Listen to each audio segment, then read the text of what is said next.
who was passing by that road.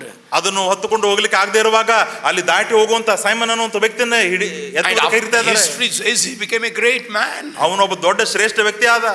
History says that he became a great man. ಇತಿಹಾಸ ಹೇಳುತ್ತದೆ ಅವನೊಬ್ಬ ಶ್ರೇಷ್ಠ ವ್ಯಕ್ತಿ ಆದ ಎಂಬುದಾಗಿ. Forcefully he carried the cross. ಒತ್ತಾಯ ಪೂರ್ವಕವಾಗಿ ಅವನು ಹೊತ್ತುಕೊಂಡಿದ್ದಾನೆ. And even that cross brought the blessing. ಆ ಒಂದು ಶಿಲುಬೆಯು ಕೂಡ ಅವನಿಗೆ ಆಶೀರ್ವಾದ ತಂದಿತು. If the forcefully carrying the cross brings such a blessing, ಒತ್ತಾಯ willfully carrying the cross, how much great blessing will bring in our lives. ಒತ್ತಾಯ ಪೂರ್ವಕವಾಗಿ ಆ ಶಿಲುಬೆಯನ್ನು ಹೊತ್ತುಕೊಳ್ಳುವಾಗ ಆಶೀರ್ವಾದ ಬರುವುದಾದರೆ, ಮನಪೂರ್ವಕವಾಗಿ ಶಿಲುಬೆ ಹೊತ್ತುಕೊಳ್ಳುವಾಗ ಬರುವಂತ ಆಶೀರ್ವಾದ ಎಂತ ಆಶೀರ್ವಾದ ಆಗಿರಬಹುದು. You are going to be a blessed. ನಾವು ಆಶೀರ್ವಾದ, you are going to be a blessed. ನೀವು ಆಶೀರ್ವಾದ ಹೊಂದಿಕೊಳ್ಳಲಿಕ್ಕೆ ಹೋಗ್ತಾ ಇದ್ದೀರಿ. Your children are going to be a blessed. ನಿಮ್ಮ ಮಕ್ಕಳ ಆಶೀರ್ವಾದ ಹೊಂದುತ್ತಾರೆ. Your generation is going to be blessed. ನಿಮ್ಮ ಒಂದು ಜನಾಂಗ ಆಶೀರ್ವಾದ ಹೊಂದುತ್ತದೆ. He was forced to carry the cross. ಒತ್ತಾಯ ಪೂರ್ವಕವಾಗಿ ಆ ಶಿಲುಬೆಯನ್ನು ಹೊತ್ತುಕೊಂಡನು. And he became a great man. ಮತ್ತು ಆತನು ಒಬ್ಬ ಶ್ರೇಷ್ಠ ವ್ಯಕ್ತಿ ಆದ.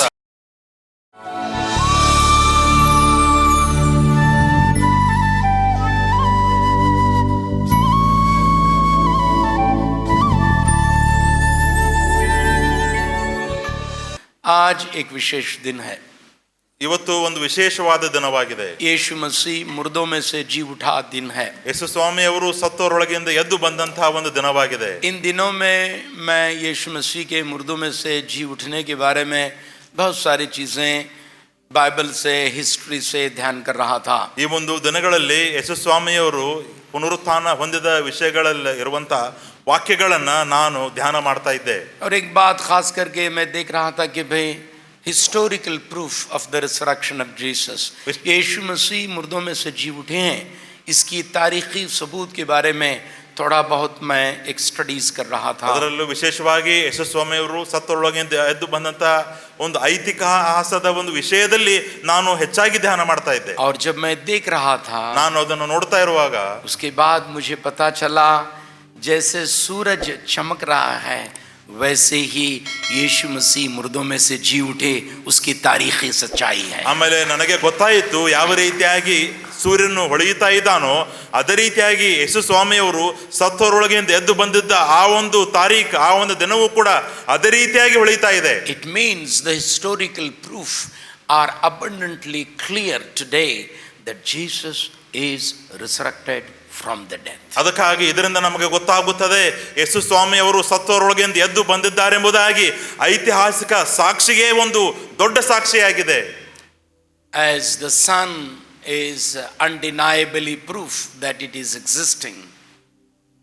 ಯಾವ ರೀತಿಯಾಗಿ ಸೂರ್ಯನು ಇಲ್ಲ ಎಂಬುದಾಗಿ ವಾದಿಸಲಿಕ್ಕೆ ಆಗುವುದಿಲ್ಲವೋ, as the sun is the proof of his existence, ಯಾವ ರೀತಿಯಾಗಿ ಸೂರ್ಯನು ಇದ್ದಾನೆ ಎಂಬುದಾಗಿ ಒಂದು ಸಾಕ್ಷಿ ಇದೆಯೋ, the same way the resurrection of Jesus is like that. ಅದೇ ರೀತಿಯಾಗಿ ಯೇಸು ಕ್ರಿಸ್ತನ ಪುನರುತ್ಥಾನವೂ ಕೂಡ ಆಗಿದೆ. We are fortunate to become the follower of that blessed Christ. ಆ ಒಂದು ಕ್ರಿಸ್ತನ ಒಂದು ಮಕ್ಕಳಾಗುವುದಕ್ಕಾಗಿ ನಾವು ನಿಜವಾಗಿಯೂ ಆಶೀರ್ವಾದ ಹೊಂದಿದವರಾಗಿದ್ದೇವೆ, ಅದೃಷ್ಟಶಾಲಿಗಳಾಗಿದ್ದೇವೆ.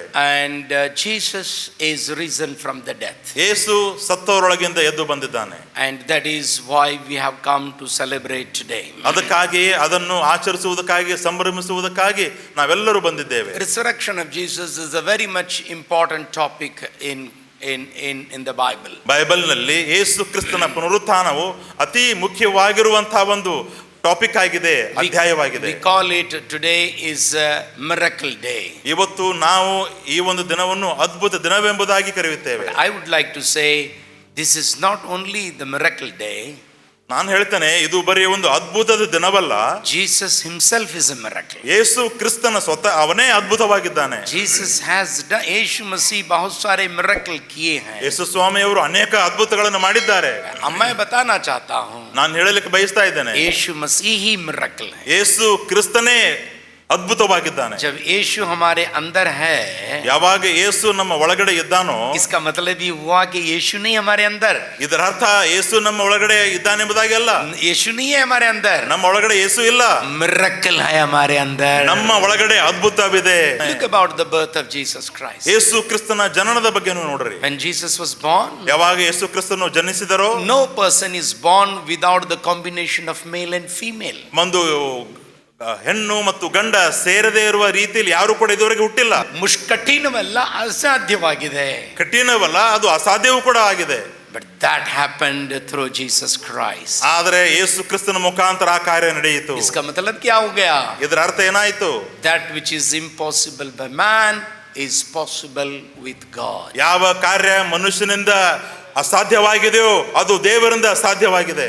यीशु मसीह की पैदाइश से ये संदेश परमेश्वर दुनिया को देना चाहता है. ಯೇಸು ಕ್ರಿಸ್ತನ ಜನನದಿಂದಲೇ ದೇವರು ಈ ಲೋಕಕ್ಕೆ ಸಂದೇಶವನ್ನು ಕೊಡ್ತಾ ಇದ್ದಾನೆ. What is that message? ಆ ಸಂದೇಶ ಏನಾಗಿದೆ? That which is impossible by man is possible with God. ಯಾವುದು ಮನುಷ್ಯನಿಂದ ಅಸಾಧ್ಯವೋ ಅದು ದೇವರಿಂದ ಸಾಧ್ಯವಾಗಿದೆ. Jesus birth is a miracle. ಯೇಸು ಕ್ರಿಸ್ತನ ಒಂದು ಜನನ ಒಂದು ಅದ್ಭುತವಾಗಿದೆ. And he was miraculously born and everybody was surprised. ಆತನು ಅದ್ಭುತವಾಗಿ ಜನಿಸಿದನು, ಎಲ್ಲರಿಗೂ ಆಶ್ಚರ್ಯ ಉಂಟಾಯಿತು. That's why one of the names of Jesus given in the Bible, that he is the son of Mary. ಅದಕ್ಕಾಗಿ ಬೈಬಲ್ನಲ್ಲಿ ಯೇಸು ಕ್ರಿಸ್ತನಿಗೆ ಒಂದು ಹೆಸರು ಕೊಡಲ್ಪಟ್ಟಿದೆ, ಆತನು ಮರಿಯಳ ಮಗನು ಎಂಬುದಾಗಿ. Nobody at that time and even here in India is known by the mother, only known by the title of the father. ಅದಕ್ಕಾಗಿ ಎಲ್ಲಿಯೂ ಕೂಡ ನಮ್ಮ ಭಾರತದಲ್ಲಿಯೂ ಕೂಡ ನೋಡ್ತೇವೆ, ಯಾವ ಮಗುವು ಕೂಡ ತಾಯಿ ಹೆಸರನ್ನು ಹೇಳಿ ಕರೆಯುವುದಿಲ್ಲ. But Jesus was miraculously born. ಆದರೆ ಯೇಸು ಕ್ರಿಸ್ತನು ಅದ್ಭುತವಾಗಿ ಜನಿಸಿದನು. His life itself is a miracle. ಅವರ ಜೀವಿತವೇ ಒಂದು ಅದ್ಭುತವಾಗಿದೆ. Nobody has ever lived without sin. ಯಾರು ಕೂಡ Sin. ಪಾಪ ಮಾಡದೆ ಈ ಲೋಕದಲ್ಲಿ ಯಾರು ಜೀವಿಸಿಲ್ಲ. बगैर गुनाह के इस दुनिया में कोई नहीं जिया है. ಪಾಪವಿಲ್ಲದೆ ಈ ಲೋಕದಲ್ಲಿ ಯಾರು ಕೂಡ ಜೀವಿಸಿಲ್ಲ. So many people are gathered here. ಅನೇಕ ಜನರು ನಾವಿಲ್ಲಿ ಸೇರಿ ಬಂದಿದ್ದೇವೆ. Let me ask you, is there anyone among you who can say boldly that I have never ever committed sin in my life? ನಾನು ಕೇಳ್ತೇನೆ, ನೀವು ಧೈರ್ಯವಾಗಿ ಉತ್ತರ ಕೊಡಬಹುದು, ನಾನು ಯಾವುದು ಇದುವರೆಗೆ ಪಾಪ ಮಾಡೇ ಇಲ್ಲ ಎಂಬುದಾಗಿ ಪ್ರಶ್ನೆ ಮಾಡಿದ್ರೆ ನೀವು There is no ಹೇಳ್ತೀರೋ? sin in my thought. ನನ್ನ ಮನಸ್ಸಿನಲ್ಲಿ ಪಾಪವಿಲ್ಲ. There is no sin in my mouth. ನನ್ನ ಒಂದು ಬಾಯಲ್ಲಿ ಪಾಪವಿಲ್ಲ. There is no sin in my action. ನನ್ನ ಒಂದು ಆಕ್ಷನ್ ನಡವಳಿಕೆಯಲ್ಲಿ ಪಾಪವಿಲ್ಲ. There is no sin in my intention. ನನ್ನ ಒಂದು ಆಲೋಚನೆಯಲ್ಲಿ ಒಂದು ಪಾಪವಿಲ್ಲ. There is no sin in my imagination. ನನ್ನ ಒಂದು ಕಲ್ಪನೆಯಲ್ಲಿ ಪಾಪವಿಲ್ಲ. Is there anybody like that? ಅಂತ ವ್ಯಕ್ತಿ ಯಾರಾದರೂ ಇಲ್ಲಿದ್ದೀರಾ? I don't think that anybody is there here in our midst. ನನಗನ್ನಿಸುತ್ತದೆ ಅಂತ ವ್ಯಕ್ತಿ ಯಾರು ಕೂಡ ಇಲ್ಲಿ ಇಲ್ಲ. Because we all are sinners. ಯಾಕಂತ ಹೇಳಿದ್ರೆ ನಾವೆಲ್ಲರೂ ಪಾಪಿಗಳಾಗಿದ್ದೇವೆ. Jesus lived a sinless life. ಯೇಸು ಕ್ರಿಸ್ತನು ಪಾಪರಹಿತ ಜೀವಿತವನ್ನು ಜೀವಿಸಿದ್ದಾರೆ. There was no sin in his thought. ಅವರ ಒಂದು ಮನಸ್ಸಿನಲ್ಲಿ ಆಲೋಚನೆಯಲ್ಲಿ ಪಾಪವಿರಲಿಲ್ಲ. There was no sin in his words. ಅವರ ಒಂದು ಮಾತುಗಳಲ್ಲಿ ಪಾಪವಿರಲಿಲ್ಲ. There is no sin in his action. ಅವರ ಒಂದು ನಡವಳಿಕೆಯಲ್ಲಿ ಯಾವುದೇ ಪಾಪವಿರಲಿಲ್ಲ. There is no sin in his intention. ಅವರ ಒಂದು ಚಿತ್ತದಲ್ಲಿ ಯಾವುದೇ ಕೂಡ ಪಾಪವಿರಲಿಲ್ಲ. There is no sin in his imagination. ಅವರ ಒಂದು ಕಲ್ಪನೆಯಲ್ಲಿಯೂ ಕೂಡ ಯಾವುದೇ ಪಾಪವಿರಲಿಲ್ಲ. About this truth, Bible makes it very, very clear. ಈ ಒಂದು ಸತ್ಯದ ಕುರಿತಾಗಿ ಬೈಬಲ್ ಬಹಳ ವ್ಯಕ್ತವಾಗಿ ಹೇಳುತ್ತದೆ. It means ಇದರ ಅರ್ಥ he was not only a miracle in his birth, he is a miracle even in his life. ಅವರು ಜನಿಸುವಾಗ ಮಾತ್ರ ಅದ್ಭುತವಾಗಿರಲಿಲ್ಲ, ಜನನದಲ್ಲಿ ಮಾತ್ರವಲ್ಲ, ಅವರ ಜನನದಲ್ಲಿ ಮಾತ್ರ ಅದ್ಭುತವಾಗಿರಲಿಲ್ಲ, he is a miracle in life. ಅವರ ಒಂದು ಜೀವಿತದಲ್ಲೂ ಕೂಡ ಅದ್ಭುತವಾಗಿದ್ದರು. Jesus is a miracle. ಯೇಸು ಕ್ರಿಸ್ತನು ಅದ್ಭುತವಾಗಿದ್ದಾನೆ. Look about the teachings of Jesus. ಯೇಸು ಕ್ರಿಸ್ತನ ಬೋಧನೆಯನ್ನು ನೋಡ್ರಿ. He gave a very strange teachings, I tell you. ನಾನು ಹೇಳ್ತೇನೆ, ಬಹಳ ಆಶ್ಚರ್ಯಕರವಾದ ರೀತಿಯ ಒಂದು ಬೋಧನೆಯನ್ನು ಅವರು ಕೊಟ್ಟರು. That teachings made me to fall in love with the teachings of Jesus Christ. ಆ ಬೋಧನೆಯು ಯೇಸು ಕ್ರಿಸ್ತನ ಬೋಧನೆಗೆ ಪ್ರೀತಿಗೆ ನಾನು ಬೀಳುವವನಾದೆ. Then I accepted Jesus as my savior. ಅದಾದ್ಮೇಲೆ ಯೇಸು ಕ್ರಿಸ್ತನನ್ನು ನನ್ನ ಸ್ವಂತ ರಕ್ಷಕನನ್ನಾಗಿ ಸ್ವೀಕರಿಸಿದೆ. Today I am standing for Jesus. ಇವತ್ತು ನಾನು ಯೇಸುವಿಗಾಗಿ ನಿಂತಿದ್ದೇನೆ. Because I fell in love with Jesus. ಯಾಕಂತ ಹೇಳಿದ್ರೆ ಯೇಸುವಿನ ಪ್ರೀತಿಯಲ್ಲಿ ನಾನು ಬಿದ್ದೆನು. 1980-81 I came to know about the Lord Jesus Christ through some friends when I was there in the city of Bangalore working there. 1981ರಲ್ಲಿ ಬೆಂಗಳೂರಿನಲ್ಲಿ ನಾನು ಕೆಲಸ ಮಾಡುವಾಗ ಕೆಲವು ಸ್ನೇಹಿತರ ಮುಖಾಂತರ ಯೇಸು ಕ್ರಿಸ್ತನ ವಿಷಯದಲ್ಲಿ ನಾನು ಕೇಳಲ್ಪಟ್ಟೆ. At that time I did not know English. ಅಂತ ಆ ಒಂದು ಸಮಯದಲ್ಲಿ ನನಗೆ ಇಂಗ್ಲಿಷ್ ಗೊತ್ತಿರಲಿಲ್ಲ. I did not know to read properly Kannada. ಕನ್ನಡವು ಕೂಡ ಸರಿಯಾಗಿ ನನಗೆ ಓದಲಿಕ್ಕೆ ಬರ್ತಿರಲಿಲ್ಲ. My mother tongue is Urdu. ನನ್ನ ಒಂದು ಮಾತೃಭಾಷೆ ಉರ್ದು ಆಗಿದೆ. Somebody gave me a Urdu Bible. ಯಾರೋ ನನಗೆ ಒಂದು ಉರ್ದು ಬೈಬಲ್ ಕೊಟ್ಟರು. I started reading the New Testament. ನಾನು ಹೊಸ ಒಡಂಬಡಿಕೆಯನ್ನು ಓದಲಿಕ್ಕೆ ಪ್ರಾರಂಭ ಮಾಡಿದೆ. When I came to the Sermon on the Mount, that is Matthew chapter 5, 6 and 7. ಪರ್ವತದ ಮೇಲೆ ಮಾಡಿದ ಪ್ರಸಂಗದ ಆ ಒಂದು ಭಾಗಕ್ಕೆ ಮತ್ತಾಯನ ಬರೆದ ಸುವಾರ್ತೆ 5-6 ಅಧ್ಯಾಯಕ್ಕೆ ಬರುವಾಗ my heart touched. ನನ್ನ ಹೃದಯ ಸ್ಪರ್ಶಿಸಿತು. I started meditating that word again and again. ತಿರುಗಿ ಆ ವಾಕ್ಯಗಳನ್ನು ಧ್ಯಾನ ಮಾಡಲಿಕ್ಕೆ ಪ್ರಾರಂಭ ಮಾಡಿದೆ. That word says like this. ಆ ವಾಕ್ಯ ಈ ರೀತಿಯಾಗಿ ಹೇಳುತ್ತದೆ, अगर अपनों को मोहब्बत करने वालों ही को मोहब्बत करोगे तो क्या ज्यादा करोगे. ನಿಮ್ಮವರನ್ನೇ ನೀವು ಪ್ರೀತಿಸುವುದಾದರೆ ನೀವು ಏನು ಹೆಚ್ಚುದನ್ನು ಮಾಡಿದಿರಿ. अपनों को सलाम करने वालों ही को सलाम करोगे तो क्या ज्यादा करोगे. ನಿಮ್ಮವರಿಗೆ ನೀವು ವಂದಿಸಿದರೆ ನೀವು ಏನು ಹೆಚ್ಚು ಮಾಡಿದ ಹಾಗಾಯಿತು. अपने को खाना खाने के लिए दावत देने वालों ही को दावत दोगे तो क्या ज्यादा करोगे. ನಿಮ್ಮವರಿಗಾಗಿ ನೀವು ಕರೆದು ಊಟವನ್ನು ಕೊಟ್ಟರೆ ಅದರಿಂದ ಏನು ಮಾಡಿದ ಹಾಗಾಯಿತು. अपने लोगों को तारीफ करने वालों ही को तारीफ करोगे तो क्या ज्यादा कर रहे हो. ನಿಮ್ಮ ಜನರನ್ನು ನೀವು ಹೊಗಳುವುದಾದರೆ ಅದರಿಂದ ನೀವೇನು ಹೆಚ್ಚು ಮಾಡಿದ ಹಾಗಾಯಿತು. हर एक व्यक्ति ऐसे करता है. ಪ್ರತಿಯೊಬ್ಬ ವ್ಯಕ್ತಿ ಕೂಡ ಹೀಗೆ ಮಾಡ್ತಾನೆ. लेकिन मैं तुमसे कहता हूं कि अपने दुश्मन से प्यार करो. ಆದ್ರೆ ನಾನು ನಿಮಗೆ ಹೇಳ್ತೇನೆ, ನೀವು ನಿಮ್ಮ ವೈರಿಗಳನ್ನು ಪ್ರೀತಿಸಿರಿ. जैसे कच्ची दीवार में कंकर चिपक जाता है, ಯಾವ ರೀತಿಯಾಗಿ ಹಸೆಯ ಒಂದು ಗೋಡೆಯಲ್ಲಿ ಒಂದು ಹರಳು ಕೂಡುತ್ತದೆಯೋ ऐसे ही परमेश्वर का वचन मेरे दिल में चिपक गया. ಹಾಗೆಯೇ ದೇವರ ವಾಕ್ಯ ನನ್ನ ಹೃದಯದಲ್ಲಿ ಅಂಟಿಕೊಂಡಿತು. Nobody can दुश्मनों को प्यार करने के लिए कोई सिखा नहीं सकता. ವೈರಿಗಳನ್ನು ಪ್ರೀತಿಸಿರಿ ಎಂಬುದಾಗಿ ಯಾರು ಕೂಡ ಬೋಧಿಸುವುದಿಲ್ಲ. यीशु मसीह सिखाई इतना नहीं, ಯೇಸು ಸ್ವಾಮಿಯವರು ಕಲಿಸುವುದು ಅಷ್ಟೇ ಅಲ್ಲ, अपने जिंदगी से दिखाया है. ತಮ್ಮ ಜೀವಿತದಿಂದ ಮಾಡಿ ತೋರಿಸಿದ್ದಾರೆ. यीशु मसीह को सलीब पर लटकाया गया था. ಯೇಸು ಕ್ರಿಸ್ತನನ್ನು ಶಿಲುಬೆಯ ಮೇಲೆ ನೇತು ಹಾಕಿದರು. जब जिन लोगों ने इनके हाथ से माजिज़ाना तरीके से रोटी खाई थी, ಯಾವ ಜನರು ಇವರ ಕೈಯಿಂದ ರೊಟ್ಟಿಯನ್ನು ತಿಂದರೋ, जो लोगों ने इनके जरिए से चंगाई पाई थी, ಯಾವ ಜನರು ಇವರ ಮುಖಾಂತರ ವಾಸಿ ಆಗಿದ್ದರೋ, अंधे देखने लगे थे, ಕುರುಡರು ಕಣ್ಣು ಕಂಡರು, लंगड़े चलने लगे थे, ಕುಂಟರು ನಡೆಯಲಿಕ್ಕೆ ಪ್ರಾರಂಭ ಮಾಡಿದರು, खाने भूखों को खाना खिला गया था. ಹಸಿದವರಿಗೆ ಊಟವನ್ನು ಅವರು ಕೊಟ್ಟರು. इनमें से लोग ही यीशु मसीह को पत्थर मारना शुरू कर दिए. ಈ ಜನರೇ ಯೇಸುವಿಗೆ ಕಲ್ಲು ಹೊಡಿಲಿಕ್ಕೆ ಪ್ರಾರಂಭ ಮಾಡಿದರು. यही लोग यीशु मसीह पर सलीब पर चढ़ाए. ಇದೇ ಜನರು ಯೇಸುವನ್ನು ಶಿಲುಬೆಗೆ ಏರಿಸಿದರು. लेकिन उनकी दुआ क्या थी मालूम क्या? ಆದರೆ ಅವರ ಪ್ರಾರ್ಥನೆ ಏನಾಗಿತ್ತು ಗೊತ್ತಾ? हमारी दुआ वहां रहती तो कैसे होता था मालूम क्या? ನಾವು ಅಲ್ಲಿದ್ದರೆ ನಮ್ಮ ಪ್ರಾರ್ಥನೆ ಏನಿರ್ತಿತ್ತು मेरे ಗೊತ್ತಾ? हाथ से रोटी खा के मुझे मार रहा है क्या? ನನ್ನ ಕೈಯಿಂದ ರೊಟ್ಟಿ ತಿಂದು ನನ್ನೇನು ಹೊಡಿತಾ ಇದೀಯಾ? मेरे बारे में होसाना कह के अब ऐसा कर रहा है क्या? ನನ್ನ ಕುರಿತಾಗಿ ಹೊಸತಾನ ಎಂಬುದಾಗಿ ಹೇಳಿ ನನಗೆ ಬೈತಾ ಇದೀಯಾ? हम वहां दांत पीसते हुए उनके खिलाफ गालियां देने वाले हो जाते थे. ನಾವು ಹಲ್ಲು ಕಡಿಯುತ್ತಾ ಅವರ ವಿರುದ್ಧವಾಗಿ ಬೈಗಳನ್ನು ನಾವು ಬೈತಾ ಇದ್ವಿ. लेकिन यीशु मसीह सलीब पर लेटे हुए ऐसे कह रहे हैं, ಆದರೆ ಶಿಲುಬೆ ಮೇಲೆ ನೇತು ಇದ್ದುಕೊಂಡವರು ಹೇಳ್ತಾ ಇದ್ದಾರೆ, Lord forgive them because they do not know what they are doing. ದೇವರೇ ನೀನು ಅವರನ್ನು ಕ್ಷಮಿಸು, ಯಾಕಂತ ಹೇಳಿದ್ರೆ ಅವರು ಏನು ಮಾಡ್ತಾ ಇದ್ದಾರೆ ಅವರಿಗೆ ಗೊತ್ತಿಲ್ಲ. I tell you, he is different in his teaching. ನಾನು ಹೇಳ್ತೇನೆ, ಅವರ ಬೋಧನೆಯಲ್ಲಿ ಅವರು ವ್ಯತ್ಯಸ್ತವಾಗಿದ್ದಾರೆ. महात्मा गांधी जी इनके टीचिंग के बारे में एक बार ऐसे बताए हैं. ಮಹಾತ್ಮ ಗಾಂಧೀಜಿಯವರು ಯೇಸುವಿನ ಬೋಧನೆ ಬಗ್ಗೆ ಒಂದು ಸಲ ಹೀಗೆ ಹೇಳಿದ್ದಾರೆ. महात्मा गांधी जी उनके टीचिंग के बारे में बताएं, इतना ही नहीं उनके टीचिंग के बारे में अपनी किताब में लिख कर भी गए हैं. ಮಹಾತ್ಮ ಗಾಂಧೀಜಿಯವರು ಯೇಸು ಕ್ರಿಸ್ತನ ಒಂದು ಬೋಧನೆಯ ಬಗ್ಗೆ ಹೇಳುವುದಷ್ಟೇ ಅಲ್ಲ, ಅವರ ಪುಸ್ತಕದಲ್ಲಿ ಕೂಡ ಬರೆದಿಟ್ಟು ಹೋಗಿದ್ದಾರೆ. वो बात ये है, ಆ ಒಂದು ಮಾತು ಇದಾಗಿದೆ, तमाम धर्मों का निचोड़ यीशु मसीह के teaching sermon on the mount में मौजूद है. ಎಲ್ಲ ಧರ್ಮಗಳ ಒಂದು ಸಾರಾಂಶ ಪರ್ವತದ ಮೇಲೆ ಮಾಡಿದ ಪ್ರಸಂಗದಲ್ಲಿ ಅಡಕವಾಗಿದೆ. उसको हम कहते हैं सरमन ऑन द माउंट. ಅದಕ್ಕೆ ನಾವು ಪರ್ವತದ ಪ್ರಸಂಗ ಎನ್ನುತ್ತೇವೆ. पहाड़ी प्रचार कहते हैं. ಅದು ಪರ್ವತದ ಮೇಲೆ ಮಾಡಿದ ಉಪದೇಶ ಎನ್ನುತ್ತೇವೆ. पहाड़ पर यीशु मसीह जाकर बैठ गए. ಪರ್ವತದ ಮೇಲೆ ಹೋಗಿ ಯೇಸು ಕೂತುಕೊಂಡರು. लेकिन उस भाग में अगर हम पढ़ेंगे, ಆ ಒಂದು ಭಾಗದಿಂದ ನಾವು ಓದಿದರೆ तमाम लोग वहां नहीं आए. ಅಲ್ಲಿ ಎಲ್ಲ ಜನರು ಸೇರಿ ಬಂದಿಲ್ಲ. चंगाई के लिए लोग आए थे, ಸೌಖ್ಯಕ್ಕಾಗಿ ಜನರು ಬಂದಿದ್ದಾರೆ, अच्छा प्रचार सुनने के लिए आए थे, ಒಳ್ಳೆ ಪ್ರಚಾರ ಕೇಳುವುದಕ್ಕಾಗಿ ಬಂದಿದ್ದಾರೆ. यीशु मसीह के खिलाफ वो ये बोल के क्रिटिसाइज करने के लिए लोग आए हुए ಯೇಸು थे. ಕ್ರಿಸ್ತನ ವಿಷಯದಲ್ಲಿ ಅದು ಇದು ಎಂಬುದಾಗಿ ಹೇಳಿ ಟೀಕಿಸುವುದಕ್ಕಾಗಿ ಬಂದಿದ್ದಾರೆ. यीशु मसीह के गलतियों को पकड़ के गवर्नमेंट के सामने देने के लिए चंद लोग आए हुए थे. ಯೇಸುವಿನಿಂದ ತಪ್ಪು ಹುಡುಕಿಕೊಂಡು ಆ ಒಂದು ಗವರ್ನಮೆಂಟ್ ಗೆ ಹೇಳುವುದಕ್ಕಾಗಿ ಬಂದಿದ್ದಾರೆ. बहुत सारे लोग आए हुए थे, ಬಹಳಷ್ಟು ಜನರು ಬಂದಿದ್ದಾರೆ. लेकिन पहाड़ पर प्रचार करने के लिए मसीह पहाड़ पर चढ़कर जब बैठ गए, ಆದರೆ ಯಾವಾಗ ಯೇಸು ಪರ್ವತದ ಮೇಲೆ ಏರಿ ಉಪದೇಶ ಕೊಡಲಿಕ್ಕೆ ಪ್ರಾರಂಭ ಮಾಡಿದರು, बाइबल हमें साफ तरीके से बताती है, ಬೈಬಲ್ ನಮಗೆ ವ್ಯಕ್ತವಾಗಿ ಹೇಳುತ್ತದೆ, सिर्फ चेले उनके पास आ गए, ಬರೀ ಶಿಷ್ಯರು ಮಾತ್ರ ಅವರ ಬಳಿಗೆ ಬಂದರು. क्राउड उनके पास नहीं आई, ಜನರ ಗುಂಪು ಅವರ ಬಳಿಗೆ ಬರಲಿಲ್ಲ, लोगों की भीड़ नहीं आई, ಜನರ ಒಂದು ಸಮೂಹ ಅವರ ಬಳಿಗೆ ಬರಲಿಲ್ಲ. उनको चंगाई चाहिए था, ಅವರಿಗೆ ಸೌಖ್ಯ ಬೇಕಾಗಿತ್ತು, छुटकारा चाहिए था, ಅವರಿಗೆ ಬಿಡುಗಡೆ ಬೇಕಾಗಿತ್ತು, शैतान से बरी होना चाहते थे, ಸೈತಾನನಿಂದ ಅವರಿಗೆ ಬಿಡುಗಡೆ ಆಗಬೇಕಾಗಿತ್ತು. इन चीज के लिए वो आए हुए थे. ಈ ಒಂದು ಕಾರ್ಯಗಳಿಗಾಗಿ ಅವರು ಬಂದಿದ್ರು. लेकिन शिक्षा और तालीम देने के लिए यीशु मसीह जब पहाड़ पर तकलीफ उठाकर चढ़ गए, ಆದರೆ ಯಾವಾಗ ಯೇಸು ಸ್ವಾಮಿ ಅವರು ಶಿಕ್ಷಣ ಕೊಡುವುದಕ್ಕಾಗಿ ಬೋಧನೆ ಕೊಡುವುದಕ್ಕಾಗಿ ಪರ್ವತವನ್ನು ಹತ್ತಿದರು, चेले उनके पास आ गए. ಬರೀ ಶಿಷ್ಯರು ಮಾತ್ರ ಹೋದರು. चेले जो यीशु मसीह को प्यार करते थे, ಶಿಷ್ಯರು ಯೇಸುವನ್ನು ಪ್ರೀತಿಸ್ತಾ ಇದ್ದರು.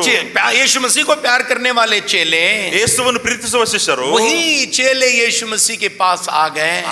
ಅದೇ ಶಿಷ್ಯರು ಯೇಸುವಿನ ಬಳಿಗೆ ಹೋದರು. वही यीशु मसीह के नजदीक बैठ गए. ಅವರು ಯೇಸುವಿನ ಹತ್ತಿರ ಬಂದು ಕೂತುಕೊಂಡರು. एक दफा बहुत सारे मिरेकल न होने की वजह से ಒಂದು ಸಲ ಬಹಳಷ್ಟು ಅದ್ಭುತಗಳು ನಡೆಯದೇ ಹೋಗಿದ್ದರಿಂದ एक एक करके सब लोग चले गए. ಒಬ್ಬೊಬ್ಬರಾಗಿ ಬಿಟ್ಟು ಹೋಗಿಬಿಟ್ರು. और उसके बाद यीशु मसीह अपने चेलों के पास आकर कह रहे हैं, ಆ ಒಂದು ಸಮಯದಲ್ಲಿ ಯೇಸು ತನ್ನ ಶಿಷ್ಯರ ಬಳಿಗೆ ಬಂದು ಹೇಳ್ತಾ ಇದ್ದಾರೆ, अगर आपको भी जाना चाहते तो जा सकते हैं आप, ನಿಮಗೂ ಕೂಡ ಹೋಗಬೇಕನ್ನಿಸಿದರೆ ನೀವು ಬಿಟ್ಟು ಹೋಗಬಹುದು. क्योंकि 5000 रोटियों से यीशु मसीह ने एक दिन 5000 लोगों को खाना खिलाया था. ಯಾಕೆಂತ ಹೇಳಿದ್ರೆ 5 ರೊಟ್ಟಿಗಳಿಂದ 5000 ಜನರಿಗೆ ರೊಟ್ಟಿಯನ್ನು ಅವರು ಮಾಡಿ ಕೊಟ್ಟಿದ್ರು. ये खबर तमाम लोगों को पहुंच गई थी. ಈ ಒಂದು ವಾರ್ತೆ ಎಲ್ಲರಿಗೂ ಹೋಗಿ ತಲುಪಿತ್ತು. बड़ी तादाद में लोग आ गए थे. ಬಹಳಷ್ಟು ಸಂಖ್ಯೆಯಲ್ಲಿ ಜನರು ಬಂದಿದ್ರು. 5-10 हजार पहले दिन थे, लेकिन इस दिन जो है 10-20 हजार से भी ज्यादा लोग थे. ಮೊದಲೇ ಒಂದು 5-6 ಸಾವಿರ ಜನರು ಇದ್ರು, ಆದ್ರೆ ಈಗ ಒಂದು 10,000 ಜನಕ್ಕಿಂತ ಹೆಚ್ಚಿದ್ದಾರೆ. बड़ी तादाद में लोग आए हुए हैं. ಬಹಳಷ್ಟು ಹೆಚ್ಚಿನ ಸಂಖ್ಯೆಯಲ್ಲಿ ಜನರು ಬಂದರು. वो सोच रहे हैं यीशु मसीह मिरेकल कर रहे हैं. ಅವರು ತಿಳಿದುಕೊಂಡ್ರೆ ಯೇಸು ಸ್ವಾಮಿ ಅದ್ಭುತಗಳನ್ನು ಮಾಡ್ತಾ ಇದ್ದಾರೆ. यीशु मसीह मिरेकल कर नहीं रहे हैं. ಆದ್ರೆ ಯೇಸು ಸ್ವಾಮಿ ಅದ್ಭುತಗಳನ್ನು ಮಾಡ್ತಾ ಇಲ್ಲ. उनकी टीचिंग ही अलग हो गई. ಅವರ ಬೋಧನೆಯೇ ಬೇರೆ ಆಗಿಬಿಟ್ಟಿತು. अगर आपको जिंदगी चाहिए, ನಿಮಗೆ ಒಂದು ಜೀವ ಬೇಕಾಗಿದ್ರೆ, चंगाई नहीं देने वाला मैं, ನಾನು ಸೌಖ್ಯವನ್ನು ಕೊಡುವುದಿಲ್ಲ. अगर आपको जिंदगी चाहिए, ನಿಮಗೆ ಜೀವನ ಬೇಕಂದ್ರೆ, शैतान से छुटकारा नहीं देने वाला मैं, ಶೈತಾನನಿಂದ ಬಿಡುಗಡೆ ಮಾಡುವುದಿಲ್ಲ. अगर आपको जिंदगी चाहिए, ನಿಮಗೆ ಜೀವನ ಬೇಕಂತ ಹೇಳಿದ್ರೆ, अंधों को आंखें नहीं देने वाला मैं, ಕುರುಡರಿಗೆ ಕಣ್ಣುಗಳನ್ನು ಕೊಡುವುದಿಲ್ಲ. अगर आपको जिंदगी चाहिए, ನಿಮಗೆ ಜೀವನ ಬೇಕಂತ ಹೇಳಿದ್ರೆ, लंगड़ों को पैर देने वाला नहीं हूं मैं, ಕುಂಟರಿಗೆ ಕಾಲು ಕೊಡುವುದಿಲ್ಲ. अगर आपको जिंदगी चाहिए, ನಿಮಗೆ ಒಂದು ಜೀವನ ಬೇಕಂತ ಹೇಳಿದ್ರೆ, मेरा गोश्त खा लो, ನನ್ನ ಒಂದು ಮಾಂಸವನ್ನು ನೀವು ತಿನ್ನರಿ, मेरा खून पी लो. ನನ್ನ ಒಂದು ರಕ್ತವನ್ನು ಕುಡಿಯಿರಿ. वहां छाती पीटना शुरू कर दिए लोग, ಅಲ್ಲಿ ಜನರು ಎದೆ ಹೊಡೆದುಕೊಂಡ್ರು. और कहने लगे कि भाई पेशानी पीटना शुरू करें. ये किस किस्म की टीचिंग्स हैं? ಅವರು ಎಲ್ಲರೂ ತಲೆ ಹೊಡೆದುಕೊಂಡ್ರು. ಯಾರು ಈ ರೀತಿಯ ಬೋಧನೆ ಇದೆ ಆಗಿದೆ? तेरा गोश्त कैसे खा सकते हैं हम? ನಿನ್ನ ಮಾಂಸ ಹೇಗೆ ನಾವು ತಿನ್ನಬೇಕು? तेरा खून कैसे पी सकते हैं? ನಿನ್ನ ರಕ್ತ ನಾವು ಹೇಗೆ ಕುಡಿಯಬೇಕು? कन्नीबालिज्म के बारे में बता रहा है. कन्नीबालिज्म वो होता है जो ट्राइबल जमाने में लोगों को कत्ल करके खाया करते थे, उसको कन्नीबालिज्म कहते हैं. लोग सोचना शुरू कर दिए कि कन्नीबालिज्म के लिए बारे में यीशु मसीह यहाँ बता रहे हैं. ಕನ್ನಿಬಾಲಿಸಂ ಬಗ್ಗೆ ಅವರು ಹೇಳ್ತಾ ಇದ್ರು ಎಂಬುದಾಗಿ ತಿಳಿದುಕೊಂಡ್ರು. ಹಳೆ ಕಾಲದಲ್ಲಿ ಅರಣ್ಯದಲ್ಲಿ ವಾಸ ಮಾಡೋ ಜನರು ಒಬ್ಬರನ್ನು ಕೊಂದು ಅವರು ತಿಂದು ಬದುಕ್ತಾ ಇದ್ರು. ಅದನ್ನೇ ಹೇಳ್ತಾ ಇದ್ದಾರೆ ಎಂಬುದಾಗಿ ತಿಳಿದುಕೊಂಡ್ರು. कमजोर लोगों को जोरावर लोग कत्ल करके खाते थे. ಬಲಶಾಲಿ ಉಳ್ಳ ವ್ಯಕ್ತಿಗಳು ಬಲಹೀನರ ವ್ಯಕ್ತಿಯನ್ನು ಸಾಯಿಸಿ ಅವರನ್ನು ತಿನ್ನುತ್ತಾ ಇದ್ರು. जैसे गाय बैल भैंस बकरियों को हम काट के खाते हैं, वैसे लोगों को काट के खाया करते थे. ಯಾವ ರೀತಿಯಾಗಿ ಕೋಳಿ ಕುರಿ ದನ ನಾವು ಕೊಯ್ದು ತಿಂತೇವೆ ಆ ರೀತಿಯಾಗಿ ಅವರು ಮಾಡ್ತಾ और ಇದ್ರು. लोग वो समझने लगे, ಜನರು ಅದನ್ನು ತಿಳಿದುಕೊಂಡ್ರು. मैं आज चमत्कार नहीं कर रहा, ನಾನು ಇವತ್ತು ಅದ್ಭುತಗಳನ್ನು ಮಾಡುವುದಿಲ್ಲ, अंधों को आंख नहीं दे रहा, ಕುರುಡರಿಗೆ ಕಣ್ಣು ಕೊಡುವುದಿಲ್ಲ, और लंगड़ों को पैर नहीं दे ಮತ್ತು रहा. ಕುಂಟರಿಗೆ ಕಾಲು ಕೊಡುವುದಿಲ್ಲ. अगर आपको जिंदगी चाहिए, ನಿಮಗೆ ಒಂದು ಜೀವನ ಬೇಕಾಗಿದ್ರೆ, परमानेंट जिंदगी चाहिए, ನಿಮಗೆ ನಿತ್ಯ ಜೀವ ಬೇಕಾಗಿದ್ರೆ, इटर्नल लाइफ चाहिए, ನಿಮಗೆ ನಿತ್ಯ ಜೀವ ಬೇಕಾಗಿದ್ರೆ, असली जिंदगी चाहिए, ನಿಮಗೆ ನಿಜವಾದ ಜೀವನ ಬೇಕಾಗಿದ್ರೆ, मेरा गोश्त खा लो, ನನ್ನ ಮಾಂಸವನ್ನು ತಿನ್ನಿರಿ, मेरा खून पी लो. ನನ್ನ ರಕ್ತವನ್ನು ಕುಡಿಯಿರಿ. ये बात पता नहीं चला उनको. ಈ ಒಂದು ಮಾತುಗಳು ಅರ್ಥ ಆಗಲಿಲ್ಲ ಅವರಿಗೆ. यीशु मसीह बता रहे थे, ಯೇಸು ಸ್ವಾಮಿ ಅವರು ಹೇಳ್ತಾ ಇದ್ದಾರೆ, अगर आपको सच्ची जिंदगी चाहिए, ನಿಮಗೆ ಒಂದು ನಿಜವಾದ ಜೀವನ ಬೇಕಾಗಿದ್ರೆ, मुझे ही आप ले लो. ನನ್ನನ್ನೇ ನೀವು ತೆಗೆದುಕೊಳ್ಳಿರಿ. गोश्त खाने का मतलब गोश्त खाना नहीं है. ಮಾಂಸ ತಿನ್ನುವುದು ಅಂತ ಹೇಳಿದ್ರೆ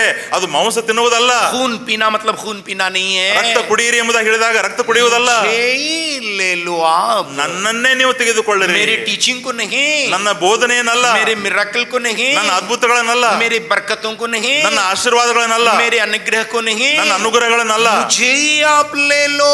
ನನ್ನನ್ನೇ ನೀವು ತೆಗೆದುಕೊಳ್ಳಿರಿ. इस किस्म की टीचिंग बहुत सारे लोगों को पता नहीं चला. ಈ ರೀತಿಯ ಒಂದು ಬೋಧನೆ ಅನೇಕರಿಗೆ ಗೊತ್ತಾಗಲಿಲ್ಲ. इसका मतलब ये हुआ, ಇದರ ಅರ್ಥ ಇದಾಯಿತು, अच्छा करने वाले नहीं, अच्छा रहने वाले हो जाओ. ನಾವು ಒಳ್ಳೆಯದನ್ನು ಮಾಡುವವರಲ್ಲ, ಒಳ್ಳೆಯವರಾಗಿರಬೇಕು. उसको अंग्रेजी में डूइंग एंड बीइंग कहते हैं. ಇಂಗ್ಲಿಷ್ ನಲ್ಲಿ ನೋಡುವಾಗ ಅದಕ್ಕೆ ಡೂಯಿಂಗ್ ಮತ್ತು ಬೀಯಿಂಗ್ ಅನ್ನುತ್ತೇವೆ. डूइंग अलग होती है, बीइंग अलग होती है. ಡೂಯಿಂಗ್ ಬೇರೆ ಆಗುತ್ತದೆ, ಬೀಯಿಂಗ್ ಬೇರೆ ಆಗುತ್ತದೆ. Be the honest do honestly कहते हैं, ईमानदारी से करो कहते हैं, ನಾವು ಪ್ರಾಮಾಣಿಕವಾಗಿ ಮಾಡ್ರಿ ಎಂಬುದಾಗಿ ಹೇಳ್ತೇವೆ. लेकिन दूसरा कहते हैं ईमानदार बनो, ಆದ್ರೆ ಇನ್ನೊಂದು ರೀತಿಯಲ್ಲಿ ನೋಡುವಾಗ ನಾವು ಪ್ರಾಮಾಣಿಕರಾಗಿ ಇರಬೇಕು. मतलब अच्छा करने वाले नहीं, ನಾವು ಒಳ್ಳೆದನ್ನು ಮಾಡುವವರಲ್ಲ, अच्छा होने वाले होना चाहिए. ನಾವು ಒಳ್ಳೆಯವರಾಗಬೇಕು. इसीलिए यीशु मसीह बताए हैं ಅದಕ್ಕಾಗಿ ಯೇಸು ಸ್ವಾಮಿ ಅವರು ಹೇಳಿದ್ದಾರೆ, क्या बुरे पेड़ से अच्छा फल मिल जाता है, ಒಂದು ಕೆಟ್ಟ ಒಂದು ಮರದಿಂದ ಒಳ್ಳೆ ಫಲಗಳು ಸಿಗುತ್ತವೆ, क्या बुरे पेड़ से अच्छा फल मिलता है, ಒಂದು ಕೆಟ್ಟ ವೃಕ್ಷದಿಂದ ಒಳ್ಳೆ ಫಲಗಳು ಸಿಗುತ್ತವೆ, और अच्छे फल से बुरा फल,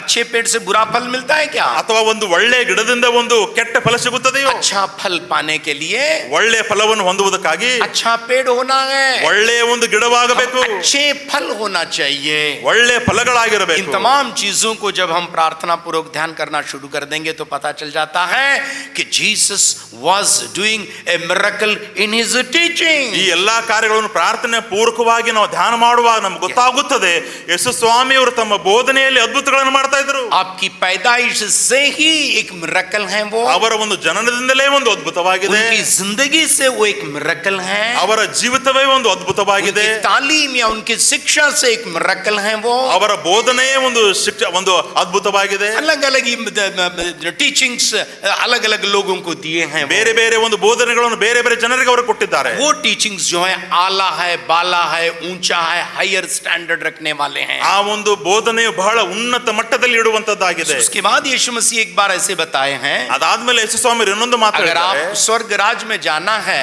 ನೀವು ಒಂದು ಪರಲೋಕ ರಾಜ್ಯಕ್ಕೆ ಹೋಗಬೇಕಾದ್ರೆ आपकी रास्तबाजी सदीकियों और फरीसियों की रास्तबाजी से बढ़कर नहीं हो जाएगी. ನಿಮ್ಮ ಒಂದು ನಡವಳಿಕೆಯು ಒಂದು ಸದ್ದುಕಾಯರ ಪರಿಸಾಯರಕ್ಕಿಂತಲೂ ಹೆಚ್ಚದಾಗದೆ ಹೋದರೆ, मतलब धर्म से बढ़कर आप आत्मिक नहीं होंगे, ಇದರ ಅರ್ಥ ಧರ್ಮಕ್ಕಿಂತಲೂ ಹೆಚ್ಚಾಗಿ ನೀವು ಆತ್ಮಿಕರಾಗದೆ ಹೋದರೆ स्वर्ग राज्य में प्रवेश नहीं होंगे. ನೀವು ಪರಲೋಕ ರಾಜ್ಯದಲ್ಲಿ ಸೇರುವುದಿಲ್ಲ. इसका मतलब ये हुआ ಇದರ ಅರ್ಥ ಇದಾಯಿತು, हम रिलीजियस बन के जीने वाले नहीं, ನಾವು ಧಾರ್ಮಿಕ ಜನರಾಗಿ ಜೀವಿಸುವವರಲ್ಲ, स्पिरिचुअल बनकर जीना है. ನಾವು ಆತ್ಮಿಕರಾಗಿ ಜೀವಿಸಬೇಕು. Religious man is different and spiritual man is different. ಧಾರ್ಮಿಕ ವ್ಯಕ್ತಿ ಬೇರೆಯಾಗಿದ್ದಾನೆ, ಆತ್ಮಿಕ ವ್ಯಕ್ತಿ हम ಬೇರೆಯಾಗಿದ್ದಾನೆ. धार्मिक बनकर जीने वाले नहीं, स्पिरिचुअल बनकर जीना है. ನಾವು ಧಾರ್ಮಿಕ ವ್ಯಕ್ತಿಗಳಾಗಿ ಜೀವಿಸುವವರಲ್ಲ, ಆತ್ಮಿಕ ವ್ಯಕ್ತಿಗಳಾಗಿ ಜೀವಿಸುತ್ತೇವೆ. दुश्मनों को प्यार करने के लिए कोई इस दुनिया में सिखाया है तो आप तमाम को मालूम है, मुर्दों में से जी उठा हमारा यीशु मसीह है. ಈ ಲೋಕದಲ್ಲಿ ಯಾರಾದರೂ ವೈರಿಗಳನ್ನು ಪ್ರೀತಿಸಿರಿ ಎಂಬುದಾಗಿ ಬೋಧನೆ ಮಾಡಿದವರಾಗಿದ್ದರೆ ಅದರ ನಮ್ಮ ಸತ್ತರೊಳಗಿದ್ದ ಎದ್ದು ಬಂದಂತ ಯೇಸು ಕ್ರಿಸ್ತನಾಗಿದ್ದಾನೆ. वो मिरेकल आज हमें लेके जाना. ಆ ಒಂದು ಅದ್ಭುತವನ್ನು ನಾವು ಇವತ್ತು ತೆಗೆದುಕೊಂಡು दुश्मनों ಹೋಗಬೇಕು. को प्यार करने वाला.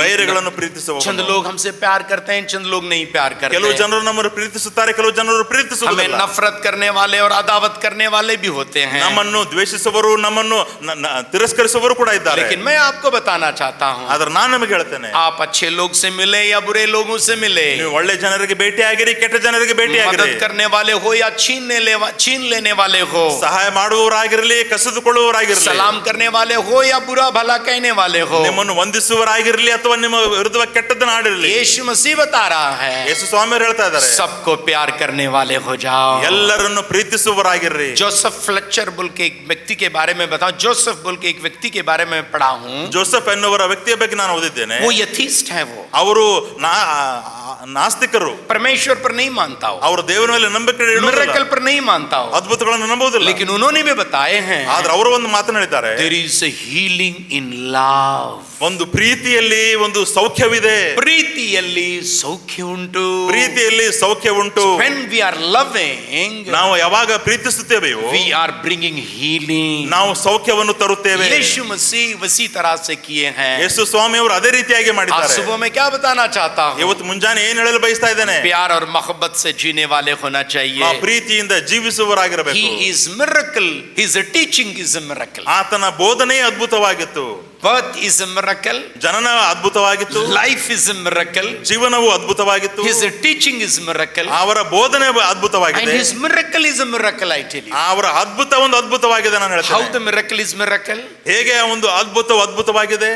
Many people were doing the miracle when Jesus was there. ಯೇಸು ಸ್ವಾಮಿಯವರು ಇದ್ದಾಗ ಅನೇಕ ಜನರು ಅದ್ಭುತಗಳನ್ನು ಮಾಡ್ತಾ ಇದ್ರು. Sadducees and Pharisees also were doing the miracle. ಸದ್ದುಕಾಯರು, ಪರಿಸಾಯರು ಕೂಡ ಮಾಡ್ತಾ ಇದ್ರು. They never used to go to the lepers. ಅವರು ಕುಷ್ಠ ರೋಗಿಗಳ ಬಳಿಗೆ ಹೋಗ್ತಿರ್ಲಿಲ್ಲ. Their miracles were not supernatural miracles. ಅವರ ಒಂದು ಅದ್ಭುತಗಳು ಒಂದು ಆಶ್ಚರ್ಯಕರವಾದ ಅದ್ಭುತಗಳಾಗಿರಲಿಲ್ಲ. Sometimes they were tricking the people. ಕೆಲವು ಸರತಿ ಅವರು ಬಹಳ ಕಪಟದಿಂದ ಮಾಡ್ತಾ ಇದ್ರು. And you know about a man man called Simon the sorcerer. ಒಂದು ಸೈಮನ್ ಮಂತ್ರವಾದಿ ಸೈಮೋನನ ಬಗ್ಗೆ ನಿಮಗೆ He ಗೊತ್ತಿದೆಯಲ್ಲ, was also doing the miracle. ಅವನು ಕೂಡ ಅದ್ಭುತಗಳನ್ನು ಮಾಡ್ತಾ He ಇದ್ದ. was tricking the people. ಅವನು ಜನರನ್ನು ಮೋಸ ಮಾಡ್ತಾ ಇದ್ದ. Because Samaritans were uneducated people. ಯಾಕಂದ್ರೆ ಸಮರಾಯದವರು ಒಂದು ಶಿಕ್ಷಣ ಇಲ್ಲದೆ ಇರುವ ಜನರಾಗಿದ್ದರು. They were not well qualified people. ಅವರು ಸರಿಯಾಗಿ ಕಲಿಯದೇ ಇರುವ ಜನರಾಗಿದ್ದರು. Therefore it was easy for people like magicians to go and deceive them. ಅದಕ್ಕಾಗಿ ಇಂಥ ರೀತಿಯ ಮಂತ್ರವಾದಿಗಳು ಅವರನ್ನು ಹೋಗಿ ಮೋಸಪಡಿಸುವುದು ಬಹಳ And ಸುಲಭವಾಗಿತ್ತು. people were doing the miracle like that. ಆ ರೀತಿಯಾಗಿ ಜನರು ಅದ್ಭುತಗಳನ್ನು ಮಾಡ್ತಾ The ಇದ್ರು. Bible says in Acts of the Apostle chapter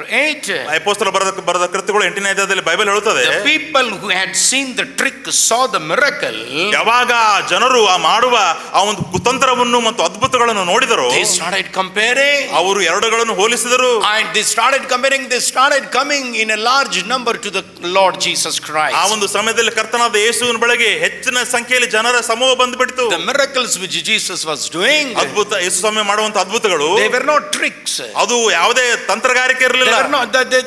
He was not deceiving with his tricks. ಆ ಒಂದು ತಂತ್ರಗಾರಿಕೆಯಿಂದ ಯಾರನ್ನು ಮೋಸಪಡಿಸ್ತಿರ್ಲಿಲ್ಲ. He was doing real miracle. ಅವರು ನಿಜವಾದ ಅದ್ಭುತಗಳನ್ನು ಮಾಡ್ತಾ And ಇದ್ರು. if a magician is doing the miracle, ಒಬ್ಬ ಮಂತ್ರವಾದಿ ಏನಾದರೂ ಅದ್ಭುತವನ್ನು ಮಾಡಿದರೆ, if a deceiver is doing the miracle, ಒಬ್ಬ ಮೋಸಗಾರನು ವಂಚನೆಗಾರನು ಅದ್ಭುತ ಮಾಡಿದರೆ, he will not teach other people. ಅವನು ಬೇರೆಯವರಿಗೆ ಕಲಿಸುವುದಿಲ್ಲ. Jesus is not like that. ಆದ್ರೆ ಯೇಸು ಹಾಗೆ ಅಲ್ಲ. He said, you will do the miracle like me. ನನ್ನ ಹಾಗೆ ನೀವು ಕೂಡ ಅದ್ಭುತಗಳನ್ನು ಮಾಡ್ತೀರಿ. Not only that, ಅಷ್ಟೇ ಅಲ್ಲ, you will do more greater miracle than me.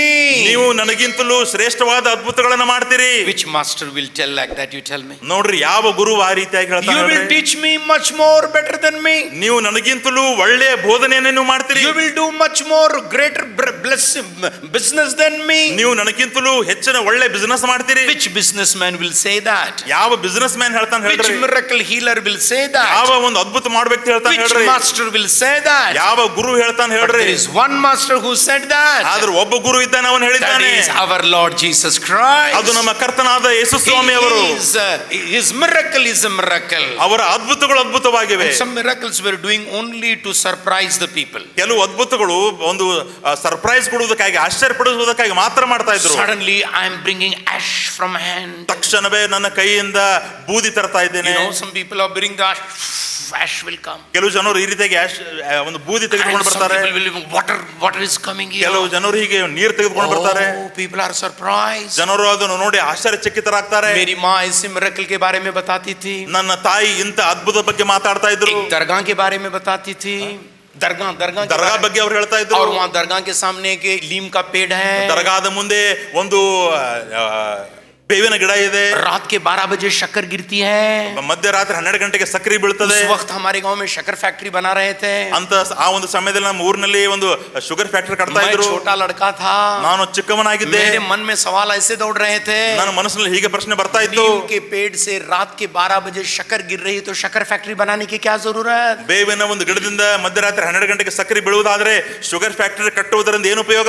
ऐसे मिरेकल के बारे में आश्चर्य करने के लिए मिरेकल्स होते थे. ಈ ರೀತಿಯಾದ ಆಶ್ಚರ್ಯಪಡಿಸುವಂತ ಅದ್ಭುತಗಳು ಮಾಡ್ತಾ ಇದ್ರು. आ गई, शक्कर आ गई, पानी आ गया, पानी ठहर गया. ಬೂದಿ ಬಂತು, ನೀರು ಬಂತು, ಸಕ್ಕರೆ ಬಂತು, ನೀರು ನಿಂತಿತು. Jesus never did a miracle like that. ಯೇಸು ಅಂತ ಅದ್ಭುತಗಳನ್ನು ಮಾಡಲೇ ಇಲ್ಲ. Every miracle Jesus did, ಯೇಸು ಮಾಡಿದ ಪ್ರತಿಯೊಂದು ಅದ್ಭುತವು it was meeting the need of the people. ಅದು ಜನರ ಅವಶ್ಯಕತೆಗಳನ್ನು ನೀಗಿಸ್ತಾ ಇತ್ತು. हर एक आश्चर्यकारी कार्य यीशु मसीह ने किए, वो तमाम चीजें हैं लोगों की जरूरतों को पूरा करने के लिए. ಯೇಸು ಕ್ರಿಸ್ತನು ಮಾಡಿದ ಪ್ರತಿಯೊಂದು ಅದ್ಭುತವು ಜನರ ಒಂದು ಅವಶ್ಯಕತೆಗಳನ್ನು ಪೂರೈಸ್ತಾ ಇತ್ತು. अंधों को नजरों की जरूरत थी, ಕುರುಡರಿಗೆ ಒಂದು ಕಣ್ಣು ಕಾಣಬೇಕಾಗಿತ್ತು. और लंगड़ों को पैरों की जरूरत थी, ಕುರುಡರಿಗೆ ಕಾಲು ಬೇಕಾಗಿತ್ತು. बीमारों को तंदुरुस्ती की जरूरत थी, ಒಂದು ರೋಗಿಗಳಿಗೆ ಒಂದು ಆರೋಗ್ಯ ಬೇಕಾಗಿದೆ. भूखों को खाने की जरूरत थी, ಹಸಿದವರಿಗೆ ಒಂದು ಊಟದ ಬೇಕು. मुर्दों को जिंदगी की जरूरत थी. ಸತ್ತವರಿಗೆ ಒಂದು ಜೀವ ಬೇಕಾಗಿದೆ. इन तमाम लोगों की जरूरतों को यीशु मसीह ने पूरा करके मिरेकल के आफ्टर मिरेकल, मिरेकल के आफ्टर मिरेकल यीशु बनाया. ಯೇಸು ಎಲ್ಲ ಜನರ ಅವಶ್ಯಕತೆಗಳನ್ನು ಪೂರೈಸಿ ಅದ್ಭುತಗಳ ಮೇಲೆ ಅದ್ಭುತ, ಅದ್ಭುತಗಳ ಮೇಲೆ ಅದ್ಭುತಗಳನ್ನು ಮಾಡಿದನು. दूसरी चीज यीशु मसीह के मिरेकल के बारे में बताना चाहता हूं. ಎರಡನೇ ಕಾರ್ಯ ಯೇಸುವಿನ ಒಂದು ಅದ್ಭುತ ಬಗ್ಗೆ ಹೇಳಲು ಬಯಸುತ್ತೇನೆ. जितने भी आश्चर्यकारी मौजूज़े यीशु मसीह ने किए हैं, ಯೇಸು ಸ್ವಾಮಿಯವರು ಏನೆಲ್ಲ ಅದ್ಭುತಗಳನ್ನು ಮಾಡಿದ್ದಾರೋ इन तमाम मिरेकल से एक मैसेज दे रहे ಆ हैं. ಎಲ್ಲ ಅದ್ಭುತಗಳಿಂದ ಒಂದು ಸಂದೇಶ There ಕೊಡ್ತಾರೆ. is no miracle which Jesus has done and doesn't have a message in that miracle. ಆ ಒಂದು ಅದ್ಭುತಗಳಲ್ಲಿ ಸಂದೇಶ ಇರದೇ ಇರುವಂತ ಇರುವಂತ ಯಾವ ಅದ್ಭುತವೂ ಕೂಡ ಇಲ್ಲ. No, not at all. ಇಲ್ಲ, ಇಲ್ಲವೇ ಇಲ್ಲ. Every miracle he has done, ಪ್ರತಿಯೊಂದು ಮಾಡಿದ he ಅದ್ಭುತಗಳಲ್ಲಿ is giving a message. ಅಲ್ಲಿ ಒಂದು ಸಂದೇಶವಿದೆ. जब अंधों को आंख दिए, ಕುರುಡರಿಗೆ ಕಣ್ಣು ಕೊಟ್ಟಾಗ उसके जरिए से यीशु मसीह लोगों को ऐलान करके बता रहे हैं, ಅವರ ಮುಖಾಂತರ ಯೇಸು ಸ್ವಾಮಿ ಅವರು ಜನರಿಗೆ ಹೇಳ್ತಾ ಇದ್ದಾರೆ, मैं सिर्फ अंधों को आंख देने वाला हूं, इतना ही नहीं, ನಾನು ಕುರುಡರಿಗೆ ಕಣ್ಣು ಕೊಡುವುದಕ್ಕಾಗಿ ಬಂದವನಾಗಿದ್ದೇನೆ मैं ಅಷ್ಟೇ ಅಲ್ಲ, ही दुनिया की रोशनी हूं. ನಾನೇ ಲೋಕಕ್ಕೆ ಬೆಳಕಾಗಿದ್ದೇನೆ. जब उसने लंगड़ों को मुर्दों को जिंदा कर दिया, ಯಾವಾಗ ಅವನು ಸತ್ತವರನ್ನು ಎಬ್ಬಿಸಿದನು, और उसके जरिए से एक पैगाम यीशु मसीह दे रहे हैं, ಅದರ ಮುಖಾಂತರ ಒಂದು ಸಂದೇಶವನ್ನು ಕೊಡ್ತಾ ಇದ್ದಾರೆ, मैं भूखों को खाना खिलाने वाला हूं, इतना ही नहीं, ನಾನು ಹಸಿದವರಿಗೆ ಊಟವನ್ನು ಕೊಡುವವನು ಅಷ್ಟೇ ಅಲ್ಲ, आसमान से आया हुआ रोटी मैं ही हूं. ನಾನು ಆಕಾಶದಿಂದ ಇಳಿದು ಬಂದಂತ ರೊಟ್ಟಿ ನಾನೇ जब ಆಗಿದ್ದೇನೆ. मुझे खाओगे, ಯಾವಾಗ ನನ್ನನ್ನು ತಿನ್ನುತ್ತೀರೋ, आप मरोगे भी तो जियोगे. ನೀವು ಸತ್ತರೂ ಕೂಡ वो ಬದುಕುತ್ತೀರಿ. जिंदगी देने के लिए मैं आया हूं. ಆ ಜೀವನ ಕೊಡುವುದಕ್ಕಾಗಿ हर ಬಂದಿದ್ದೇನೆ. एक मिरेकल के जरिए से एक मैसेज यीशु मसीह दिए हैं. ಪ್ರತಿಯೊಂದು ಅದ್ಭುತಗಳಿಂದ ಯೇಸು ಸ್ವಾಮಿ ಅವರು ಒಂದು ಸಂದೇಶವನ್ನು ಕೊಟ್ಟಿದ್ದಾರೆ. इसीलिए यूहन्ना सुसमाचार में मिरेकल को यूहन्ना मिरेकल नहीं, साइन साइन साइन कहते हैं. ಅದಕ್ಕಾಗಿ ಯೋಹಾನ ಬರೆದ ಸುವಾರ್ತೆಯಲ್ಲಿ ಯೋಹಾನನು ಅದ್ಭುತಗಳಿಗೆ ಅದ್ಭುತ ಅನ್ನದೇ ಸೂಚನೆ ಸೂಚನೆ ಸೂಚನೆ मतलब एक ಅನ್ನುತ್ತಾನೆ. एक मिरेकल के जरिए से एक एक पैगाम दे रहा है. ಒಂದೊಂದು ಅದ್ಭುತಗಳಿಂದ ಒಂದೊಂದು ಸಂದೇಶವನ್ನು ಕೊಡ್ತಾರೆ. यीशु मसीह की मौत भी एक मिरेकल है. ಯೇಸು ಸ್ವಾಮಿ ಅವರ ಮರಣವೂ ಕೂಡ ಒಂದು यीशु ಅದ್ಭುತವಾಗಿದೆ. मसीह की मौत कैसे मिरेकल हो जाती है? ಯೇಸು ಸ್ವಾಮಿ ಅವರ ಒಂದು ಮರಣ ಹೇಗೆ ಅದ್ಭುತವಾಗುತ್ತದೆ? पास्टर मुल्ला को हार्ट अटैक हो गया, ಪಾಸ್ಟರ್ ಮುಲ್ಲಾ ಅವರಿಗೆ ಹಾರ್ಟ್ ಅಟ್ಯಾಕ್ ಆಯಿತು. यहाँ पास्टर मुल्ला मर गया, समझ लो. ತಿಳಿದುಕೊಂಡ್ರೆ ಪಾಸ್ಟರ್ ಮುಲ್ಲಾ ಇರೋ ಸತ್ತು जब मैं ಬಿದ್ದು मर गया तो आके कहते हैं पास्टर मिरेकल हो गया, पास्टर मुल्ला मरा. ನಾನು ಮರಣ ಹೊಂದಿದರೆ ಪಾಸ್ಟರ್ ಮುಲ್ಲಾ ಸತ್ತರು, ಮಾಸ್ಟರ್ ಮುಲ್ಲಾ ಸತ್ತರು ಎಂಬುದಾಗಿ ಹೇಳ್ತಾರೆ. मिरेकल बोल के खुशी मनाते हैं क्या? ನಾವು ಅದ್ಭುತ ಎಂಬುದಾಗಿ ಹೇಳಿ ಸಂತೋಷ ಪಡ್ತೇವೆ? नहीं. ಇಲ್ಲ. यीशु मसीह की मौत मिरेकल कैसे हो गई? ಯೇಸು ಸ್ವಾಮಿ ಅವರ ಮರಣ ಹೇಗೆ ಅದ್ಭುತವಾಯಿತು? हम कब मरेंगे किसी को मालूम नहीं, मालूम है क्या? ನಾವು ಯಾವಾಗ ಮರಣ ಹೊಂದುತ್ತೇವೆ ಯಾರಿಗೂ ಗೊತ್ತಿಲ್ಲ. कहाँ मरेंगे मालूम है क्या? ಎಲ್ಲಿ ಮರಣ ಹೊಂದುತ್ತೇವೆ ಗೊತ್ತಿಲ್ಲ. कैसे मरूंगे मालूम है क्या? ಹೇಗೆ ಮರಣ ಹೊಂದುತ್ತೇವೆ ಗೊತ್ತಿಲ್ಲ. हॉस्पिटल में मरूंगा, रोड पे मरूंगा, मालूम नहीं है. ಆಸ್ಪತ್ರೆಯಲ್ಲಿ ಸಾಯುತ್ತೇನೋ, ರೋಡ್ ನಲ್ಲಿ ಸಾಯುತ್ತೇನೋ, हार्ट अटैक होके मरूंगा या कोई चाकू डाल के मारेंगे, मुझे मालूम नहीं है. ಹಾರ್ಟ್ ಅಟ್ಯಾಕ್ ಆಗಿ ಸಾಯ್ತಾನೋ ಅಥವಾ ಚಾಕು ಹಾಕಿ ಸಾಯಿಸ್ತಾರೋ ಗೊತ್ತಿಲ್ಲ. कहाँ मरूंगा मालूम नहीं है. ಎಲ್ಲಿ ಸಾಯುತ್ತೇನೆ ನನಗೆ ಗೊತ್ತಿಲ್ಲ. कब मरूंगा मुझे मालूम नहीं है. ಯಾವಾಗ ಸಾಯುತ್ತೇನೆ ನನಗೆ ಗೊತ್ತಿಲ್ಲ. कैसे मरूंगा मुझे मालूम नहीं है. ಹೇಗೆ ಸಾಯುತ್ತೇನೆ ಎಂಬುದಾಗಿ ನನಗೆ ಗೊತ್ತಿಲ್ಲ. मुझे भी मालूम नहीं, आपको भी मालूम नहीं है. ನನಗೂ ಗೊತ್ತಿಲ್ಲ, ನಿಮಗೂ ಗೊತ್ತಿಲ್ಲ. अगर मालूम हुआ होता ना, ಒಂದು ವೇಳೆ ಗೊತ್ತಾಗಿದ್ದರೆ मरने से पहले सबको टेलीग्राम दे के मर जाते थे हम. ಸಾಯೋದಕ್ಕಿಂತ ಮುಂಚೆ ಎಲ್ಲರಿಗೂ ಟೆಲಿಗ್ರಾಮ್ ಕೊಟ್ಟು ಸಾಯ್ತಾ मतलब ಇದ್ವಿ. व्हाट्सएप भेज के मर जाते थे ಇದರ हम. ಅರ್ಥ ವಾಟ್ಸ್ಆಪ್ ಮೆಸೇಜ್ ಕಳಿಸಿ हम ಸಾಯ್ತು. किसी को मालूम नहीं है, ನಮಗೆ ಯಾರಿಗೂ ಗೊತ್ತಿಲ್ಲ. किसी को मालूम नहीं है कब मरेंगे, ನಾವು ಯಾವಾಗ ಸಾಯುತ್ತೇವೆ ಎಂಬುದಾಗಿ ಯಾರಿಗೂ ಗೊತ್ತಿಲ್ಲ. किसी को मालूम नहीं है कैसे मरेंगे. ಯಾರಿಗೂ ಗೊತ್ತಿಲ್ಲ ನಾವು ಯಾವಾಗ ಸಾಯ್ತೀವಿ ಎಂಬುದಾಗಿ. लेकिन यीशु मसीह को जाकर पूछेंगे ಆದ್ರೂ ಯೇಸುವಿಗೆ ಹೋಗಿ ಕೇಳಿದರೆ कब मरेंगे, ಯಾವಾಗ ಸಾಯುತ್ತೇನೆ, कैसे मरेंगे, ಹೇಗೆ ಸಾಯುತ್ತೇನೆ, कौन मारेगा, ಯಾರು ಸಾಯಿಸುತ್ತಾರೆ, तमाम चीजों को बाकायदा ऐलानिया तौर पर अपने चेलों को ऐलान किए हुए एक व्यक्ति हैं, वो है यीशु मसीह. ಎಲ್ಲ ಈ ಕಾರ್ಯಗಳನ್ನು ಒಬ್ಬನೇ ಒಬ್ಬ ವ್ಯಕ್ತಿ ಆಗಿದ್ದಾನೆ. ತನ್ನ Yes. ಶಿಷ್ಯರಿಗೆ ಹೇಳಿದಂತ ವ್ಯಕ್ತಿ ಅವನು ಯೇಸುವಾಗಿದ್ದಾನೆ. So ये तमाम चीजें यीशु मसीह को मालूम था. ಈ ಎಲ್ಲಾ ಸಂಗತಿಗಳು ಯೇಸುವಿಗೆ ಗೊತ್ತಿತ್ತು. कब मरेंगे, ಯಾವಾಗ ಸಾಯುತ್ತೇನೆ. अगर मत्ती सुसमाचार 16वें अध्याय को जाएंगे, ಮತ್ತಾಯನ ಬರೆದ ಸುವಾರ್ತೆ 16ನೇ ಅಧ್ಯಾಯಕ್ಕೆ ನೀವು ಹೋದರೆ यीशु मसीह पहली दफा अपने चेलों को अपनी मौत के बारे में बता रहे हैं. ಯೇಸು ಸ್ವಾಮಿ ಅವರು ತಮ್ಮ ಮರಣದ ಬಗ್ಗೆ ಮೊದಲನೇ ಸಾರಿ ತಮ್ಮ ಶಿಷ್ಯರಿಗೆ ಹೇಳ್ತಾ ಇದ್ದಾರೆ. दुश्मन मुझे पकड़ेंगे, ವೈರಿಗಳು ನನ್ನನ್ನು ಹಿಡಿಯುತ್ತಾರೆ, रोमियों के हवाले किया जाएगा, ರೋಮದವರೆಗೆ ನನ್ನ और ಒಪ್ಪಿಸಿಕೊಡುತ್ತಾರೆ, बेइज्जती से मेरा मेरा मेरा खातिमा किया जाएगा. ಬಹಳ ಒಂದು ಕೆಟ್ಟ ರೀತಿಯಿಂದ ನನ್ನನ್ನು ಮುಗಿಸುತ್ತಾರೆ. लेकिन मरने के लिए तैयार थे वो. ಆದ್ರೆ ಅವರು ಸಾಯುವುದಕ್ಕಾಗಿ ಸಿದ್ಧರಾಗಿದ್ದರು. हालेलुया. ಹಲ್ಲೆಲೂಯಾ. इसीलिए जब पकड़ने यीशु मसीह को पकड़ने के लिए आ गए, ಅದಕ್ಕಾಗಿ ಯಾವಾಗ ಯೇಸುವನ್ನು ಹಿಡಿಯುವುದಕ್ಕಾಗಿ ಬಂದರು, अंधेरे में यीशु मसीह को ढूंढ रहे थे. ಕತ್ತಲೆಯಲ್ಲಿ ಯೇಸುವನ್ನು ಹುಡುಕ್ತಾ ಇದ್ದಾರೆ. टॉर्च लेकर आते हैं, वो तमाम अच्छी चीजों से नजर नहीं आता था. ढूंढने के लिए रात को आ गए, टॉर्च उनके हाथ में थी लेकिन पता नहीं था लोगों को. ಕತ್ತಲೆಯಲ್ಲಿ ಬಂದಿದ್ರು, ಟಾರ್ಚ್ ಹಿಡಿದುಕೊಂಡು ಹುಡುಕ್ತಾ ಇದ್ರು, ಆದ್ರೂ ಕೂಡ ಅವರಿಗೆ ಕಾಣಿಸಲಿಲ್ಲ. फौरन लोग पूछ रहे जीसस कहाँ है, जीसस कहाँ है. ತಕ್ಷಣವೇ ಕೇಳ್ತಾ ಇದ್ದಾರೆ, ಯೇಸು ಎಲ್ಲಿದ್ದಾನೆ, ಯೇಸು ಎಲ್ಲಿದ್ದಾನೆ. यूदा उसके लिए तैयारी करके आया हुआ था ಯೂದನು ಅದೆಲ್ಲವನ್ನು ಸಿದ್ಧ ಮಾಡಿಕೊಂಡು और ಬಂದಿದ್ದ. रास्ता बता रहा था. ಅವರಿಗೆ ದಾರಿ ತೋರಿಸ್ತಾ फिर ಇದ್ದ. भी लोगों को पता नहीं चला. ಆದ್ರೂ ಕೂಡ ಜನರಿಗೆ ಗೊತ್ತಾಗಲಿಲ್ಲ. Where is Jesus? Where is Jesus? कहाँ है यीशु कह रहे हैं वो. ಯೇಸು ಎಲ್ಲಿದ್ದಾನೆ, ಯೇಸು ಎಲ್ಲಿದ್ದಾನೆ ಎಂಬುದಾಗಿ यीशु ಕೇಳ್ತಾ ಇದ್ದಾರೆ. मसीह को मालूम है कौन आए हैं. ಯೇಸು ಸ್ವಾಮಿಗೆ ಗೊತ್ತಿದೆ ಯಾರು ಬಂದಿದ್ದಾರೆ ಎಂಬುದಾಗಿ. यीशु मसीह को मालूम है क्यों आए हैं. ಯೇಸುವಿಗೆ ಗೊತ್ತಿದೆ ಯಾಕೆ ಬಂದಿದ್ದಾರೆ ಎಂಬುದಾಗಿ. यीशु मसीह को मालूम मालूम है क्यों यीशु का नाम पुकार रहे हैं? ಯಾಕೆ ಯೇಸುವಿನ ಹೆಸರು ಕರಿತಾ ಇದ್ದಾರೆ ಎಂಬುದು ಅವರಿಗೆ ಗೊತ್ತಿದೆ. तुम्हें मालूम है एक बगीचे में एक आवाज आ रही है वहां, ಅಲ್ಲಿ ತೋಟದಲ್ಲಿ ಒಂದು ಶಬ್ದ ಬರ್ತಾ ಇದೆ. यीशु मसीह कह रहे हैं मैं यीशु हूं, मैं यीशु हूं, मैं यीशु, पकड़ो मुझे. ಯೇಸು ಸ್ವಾಮಿ ಹೇಳ್ತಾ ಇದ್ದಾರೆ ನಾನೇ ಯೇಸು ಆಗಿದ್ದೆ, ನಾನೇ ಯೇಸು ಆಗಿದ್ದೆ, ನನ್ನ मौत ನಡೆಯಿರಿ. के लिए अपने अपने आप को हवाले करने वाला यीशु, ಮರಣಕ್ಕಾಗಿ ತನ್ನನ್ನೇ ತಾನೇ ಒಪ್ಪಿಸಿಕೊಡುವಂತ ಯೇಸು. मौत को डर कर जाते हैं, ನಾವು ಮರಣಕ್ಕೆ ಹೆದರಿ ಓಡಿ ಹೋಗ್ತೇವೆ, मौत से दौड़ते हैं, ನಾವು ಮರಣದಿಂದ ಓಡಿ ಹೋಗ್ತೇವೆ, मौत से घबराते हैं. ಮರಣಕ್ಕೆ ನಾವು ಹೆದರುತ್ತೇವೆ. बाइबल में बताया गया है मौत हमारा सबसे बड़ा दुश्मन है, ಬೈಬಲ್ ನಮಗೆ ಹೀಗೆ ಹೇಳುತ್ತದೆ, ಮರಣವು ನಮಗೆ ಎಲ್ಲರಿಗಿಂತ ದೊಡ್ಡ ವೈರಿಯಾಗಿದೆ और मौत से डरते हैं हम. ಮತ್ತು ಮರಣಕ್ಕೆ ಹೆದರುತ್ತೇವೆ. लेकिन यीशु मसीह मौत को गले लगा रहे ಆದ್ರೆ हैं. ಯೇಸು ಸ್ವಾಮಿಯವರು ಮರಣವನ್ನು ಅಪ್ಪಿಕೊಳ್ತಾ ಇದ್ದಾರೆ. मैं यीशु हूँ, ನಾನೇ ಯೇಸುವಾಗಿದ್ದೇನೆ. मौत के बारे में अच्छी तरह से जानने वाला यीशु, ಮರಣದ ಬಗ್ಗೆ ಒಳ್ಳೆ ರೀತಿಯಿಂದ ಗೊತ್ತಿರುವಂತ ಯೇಸು, मौत को पूरे दिल और जान से गले लगाने वाला यीशु, ಮರಣವನ್ನು ಪೂರ್ಣ ಹೃದಯದಿಂದ ಅಪ್ಪಿಕೊಳ್ಳುವ ಯೇಸು. यीशु मसीह को पकड़े वहां, ಅಲ್ಲಿ ಯೇಸುವನ್ನು ಹಿಡಿದರು. और यीशु मसीह को जब पकड़े, ಯಾವಾಗ ಯೇಸುವನ್ನು ಹಿಡಿದರು, और तुम्हें मालूम है जुमेरात के दिन, गुरुवार का दिन था वो, ನಿಮಗೆ ಗೊತ್ತಿದೆಯಲ್ಲ ಆ ಒಂದು ದಿನ ಗುರುವಾರವಾಗಿತ್ತು. और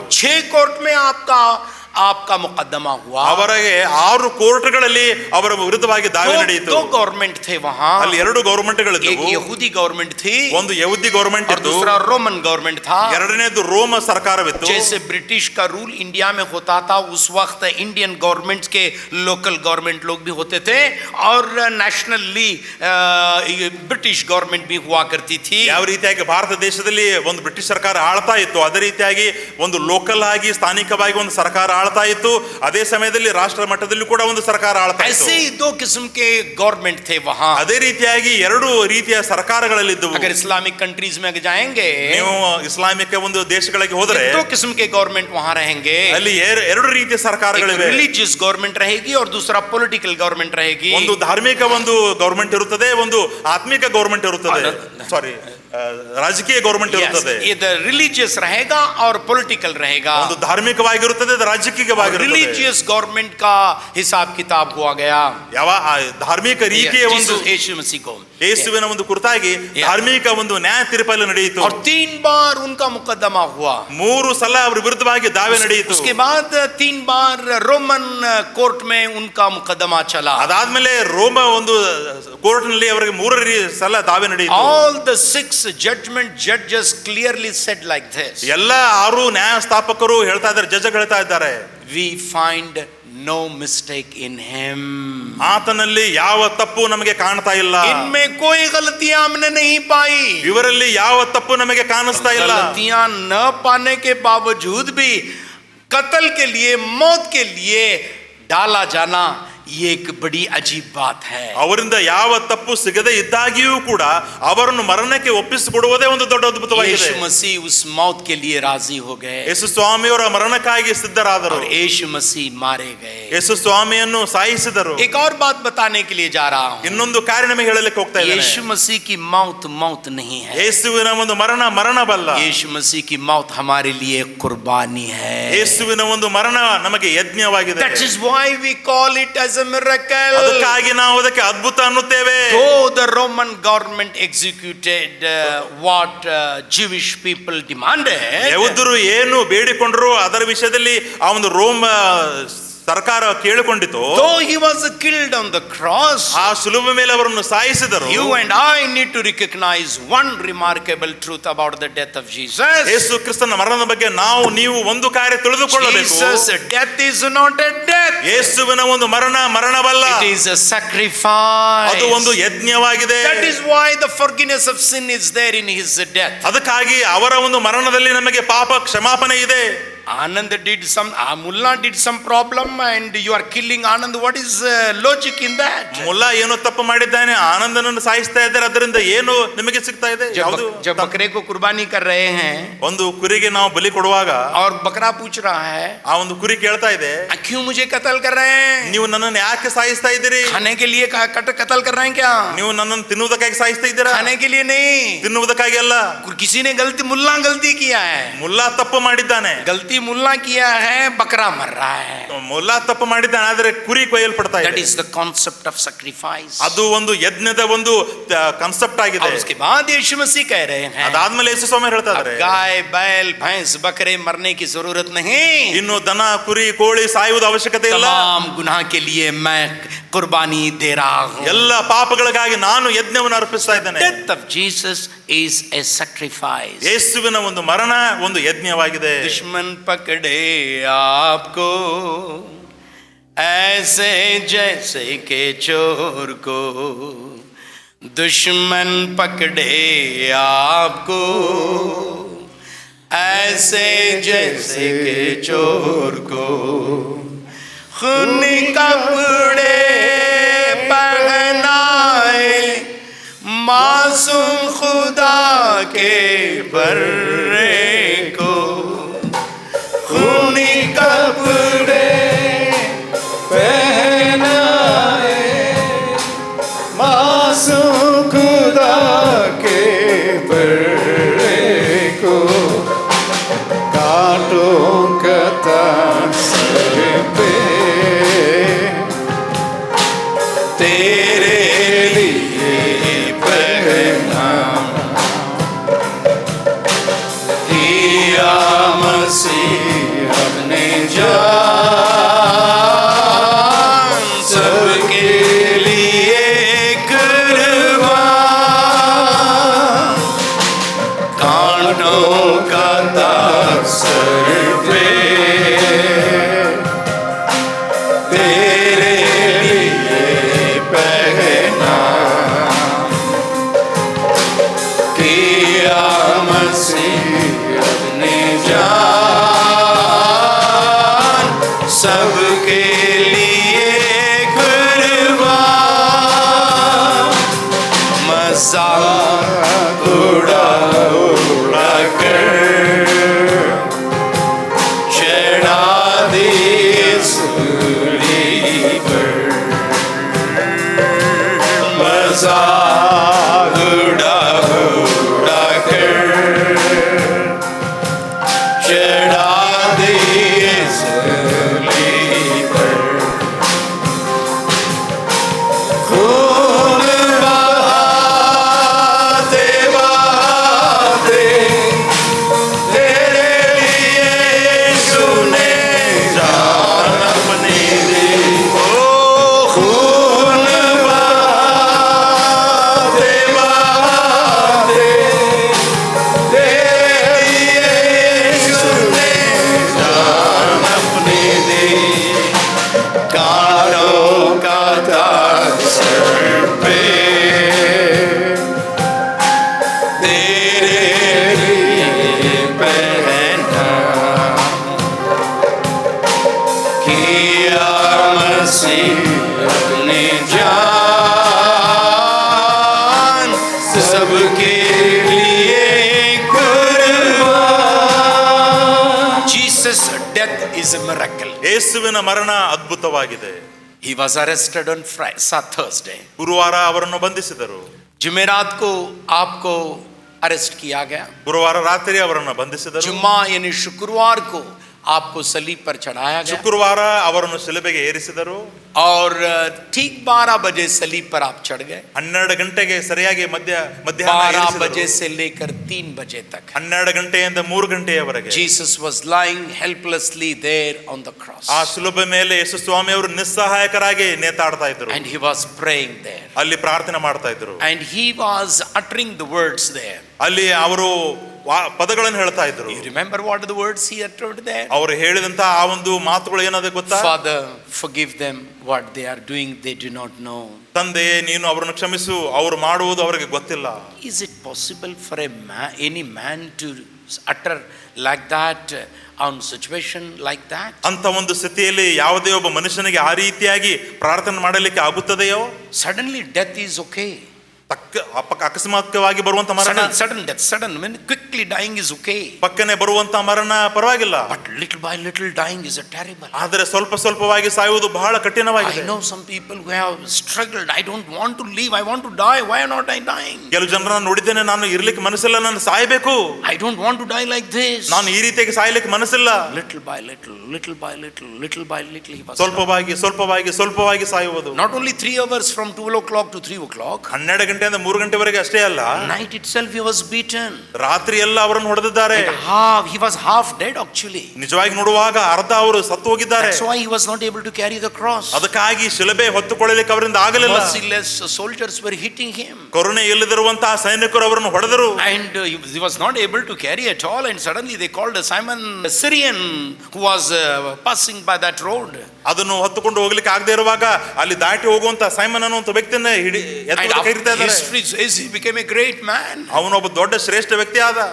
History says that he became a great man. ಇತಿಹಾಸ ಹೇಳುತ್ತದೆ ಅವನೊಬ್ಬ ಶ್ರೇಷ್ಠ ವ್ಯಕ್ತಿ ಆದ ಎಂಬುದಾಗಿ. Forcefully he carried the cross. ಒತ್ತಾಯ ಪೂರ್ವಕವಾಗಿ ಅವನು ಹೊತ್ತುಕೊಂಡಿದ್ದಾನೆ. And even that cross brought the blessing. ಆ ಒಂದು ಶಿಲುಬೆಯು ಕೂಡ ಅವನಿಗೆ ಆಶೀರ್ವಾದ ತಂದಿತು. If the forcefully carrying the cross brings such a blessing, ಒತ್ತಾಯ willfully carrying the cross, how much great blessing will bring in our lives. ಒತ್ತಾಯ ಪೂರ್ವಕವಾಗಿ ಆ ಶಿಲುಬೆಯನ್ನು ಹೊತ್ತುಕೊಳ್ಳುವಾಗ ಆಶೀರ್ವಾದ ಬರುವುದಾದರೆ, ಮನಪೂರ್ವಕವಾಗಿ ಶಿಲುಬೆ ಹೊತ್ತುಕೊಳ್ಳುವಾಗ ಬರುವಂತ ಆಶೀರ್ವಾದ ಎಂತ ಆಶೀರ್ವಾದ ಆಗಿರಬಹುದು. You are going to be a blessed. ನಾವು ಆಶೀರ್ವಾದ, you are going to be a blessed. ನೀವು ಆಶೀರ್ವಾದ ಹೊಂದಿಕೊಳ್ಳಲಿಕ್ಕೆ ಹೋಗ್ತಾ ಇದ್ದೀರಿ. Your children are going to be a blessed. ನಿಮ್ಮ ಮಕ್ಕಳ ಆಶೀರ್ವಾದ ಹೊಂದುತ್ತಾರೆ. Your generation is going to be blessed. ನಿಮ್ಮ ಒಂದು ಜನಾಂಗ ಆಶೀರ್ವಾದ ಹೊಂದುತ್ತದೆ. He was forced to carry the cross. ಒತ್ತಾಯ ಪೂರ್ವಕವಾಗಿ ಆ ಶಿಲುಬೆಯನ್ನು ಹೊತ್ತುಕೊಂಡನು. And he became a great man. ಮತ್ತು ಆತನು ಒಬ್ಬ ಶ್ರೇಷ್ಠ ವ್ಯಕ್ತಿ ಆದ.